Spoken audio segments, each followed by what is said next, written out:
Terkenal spek bidadari terungkap syarat nikahi wanita suku Baduy. Selain suku Dayak, suku Baduy yang berada di Pegunungan Gendeng, Desa Kaneks, Kecamatan Luwidamar, Kabupaten Lebak, Provinsi Banten, juga dikenal memiliki wanita yang berparas cantik dan mempesona. Kecantikan para gadis dari suku Baduy sudah tidak diragukan lagi, bahkan penampilannya yang sederhana berparas cantik alami saat ini kerap terekspos di beberapa media sosial. Ciri-ciri seorang gadis Baduy sangatlah mudah dikenali karena memiliki kulit putih bersih serta rambut hitam terurai panjang. Selain itu, gadis suku Baduy memiliki bentuk wajah yang cenderung oval, tubuh yang ramping, serta memiliki guratan senyum yang sangat menawan. Kecantikan dari gadis-gadis suku Baduy benar-benar alami, tidak mengenal skincare bedak apalagi harus bolak-balik ke salon kecantikan. Ditambah, suku Baduy dikenal juga dengan suku yang sangat ramah pada setiap pendatang yang berkunjung ke kampung Baduy, yang membuat para lelaki jika memandang paras cantik dari gadis suku Baduy ini akan terpesona. Dihimpun dari berbagai sumber informasi, bagi kaum lelaki yang ingin memiliki atau menikahi gadis Baduy sekarang sudah bisa karena orang Baduy telah membuka diri bagi orang luar. Namun ada syarat yang harus dipenuhi, baik bagi orang wanita Baduy sendiri maupun bagi pria yang ingin melamar gadis dari suku Baduy yang cantik. Syarat pertama yakni wajib hukumnya bagi calon mempelai laki-laki untuk mengetahui dahulu tata cara dan proses pernikahan adat suku Baduy. Ada 3 tahapan lamaran yang harus dilalui yang perlu dilakukan oleh calon mempelai laki-laki untuk bisa meminang sang pujaan hati dari suku Baduy.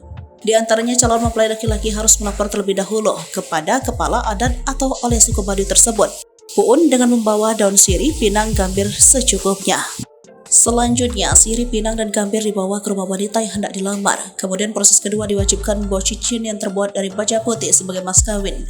Dan ketiga, wajib membawa alat rumah tangga dan baju untuk calon mempelai wanita. Setelah proses lamaran itu dilalui, maka selanjutnya barulah diadakan upacara pernikahan yang hanya boleh diadakan pada bulan ke-5, ke-6, ke-7. Proses pernikahan suku Baduy bisa dikatakan cukup unik karena harus ada syarat yang wajib dipenuhi. Penanggalan itu sudah berdasarkan penetapan pikoko atau aturan yang sudah digariskan oleh para leluhur suku Baduy terdahulu. Pada prosesi pernikahan, mempelai laki-laki akan mengucapkan kalimat syahadat layaknya ijab kabul yang biasa dilakukan saat pernikahan, disaksikan oleh penghulu atau dalam bahasa suku Baduy disebut naib. Ijab kabul dilakukan 2 kali untuk suku Baduy luar, namun untuk suku Baduy dalam ijab kabul dilakukan 1 kali saja. Suku Baduy luar akan melakukan ijab kabul sesuai dengan ketentuan negara dengan menggunakan syahadat di kantor urusan agama. Setelah melakukan ijab kabul di KUA, suku Baduy luar akan melakukan ijab kabul lagi sesuai dengan tata cara Baduy.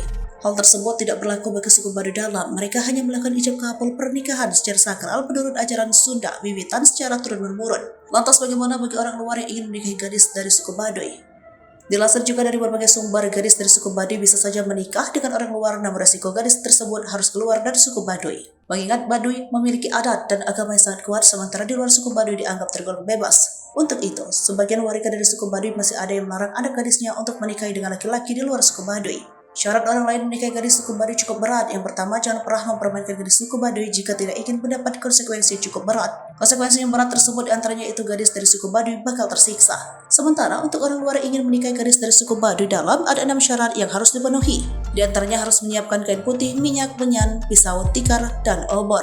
Untuk kain, si calon pengantin harus menyiapkan kain setidaknya dengan panjang 4 meter.